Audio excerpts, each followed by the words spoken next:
വടകര താലൂക്കിൽ സ്വകാര്യ ബസ്സുകളുടെ മിന്നൽ പണിമുടക്ക് യാത്രക്കാരെ വലച്ചു.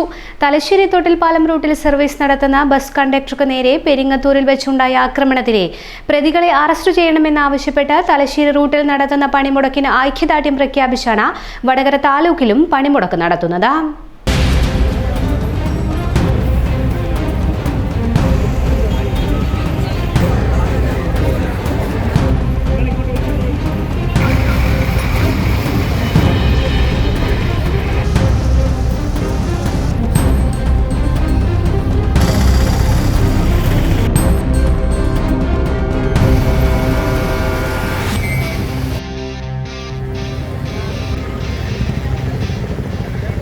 കഴിഞ്ഞ ദിവസം വടകര തൊട്ടിൽപ്പാലം റൂട്ടിൽ മാത്രമായിരുന്നു പണിമുടക്ക്. എന്നാൽ വെള്ളിയാഴ്ച വടകര താലൂക്കിൽ മുഴുവൻ വ്യാപിപ്പിച്ചു. തൊഴിലാളി സംഘടനകളുടെ പിന്തുണയില്ലാതെ സമൂഹ മാധ്യമങ്ങൾ വഴി ആഹ്വാനം ചെയ്താണ് വടകരയിൽ മിന്നൽ പണിമുടക്ക് നടത്തിയത്. മുൻകൂട്ടി അറിയിപ്പ് നൽകാത്തതിനാൽ സാമൂഹ്യ മാധ്യമങ്ങളിലൂടെ പണിമുടക്ക് ആഹ്വാനം ചെയ്ത വിവരം അറിയാതെ രാവിലെ വടകര പുതിയ ബസ് സ്റ്റാൻഡിൽ വിവിധ സ്ഥലങ്ങളിലേക്ക് യാത്ര പോകാനെത്തിയ യാത്രക്കാർ ദുരിതത്തിലായി.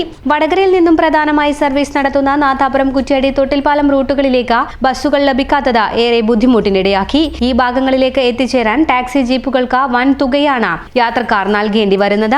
കണ്ണൂർ, കോഴിക്കോട് ദീർഘദൂര ബസ്സുകളും പണിമുടക്കിന്റെ ഭാഗമായതോടെ യാത്രാക്ലേശം രൂക്ഷമാണ്. KSRTC അധിക സർവീസുകൾ ആരംഭിച്ചെങ്കിലും വലിയ തിരക്കാണ് അനുഭവപ്പെടുന്നത്. കൺമുന്നിലുള്ളത് കാണാൻ എന്തിന് ഫിലാഡൽഫിയ വരെ പോണം? ഫരീദ ഓപ്റ്റിക്സ് ഉള്ളപ്പോൾ ഇനി കാഴ്ചകൾക്കും തെളിമയേറും. ഫരീദ ഓപ്റ്റിക്സ് വടകര, ഇനി എല്ലാം തെളിഞ്ഞു കാണാം.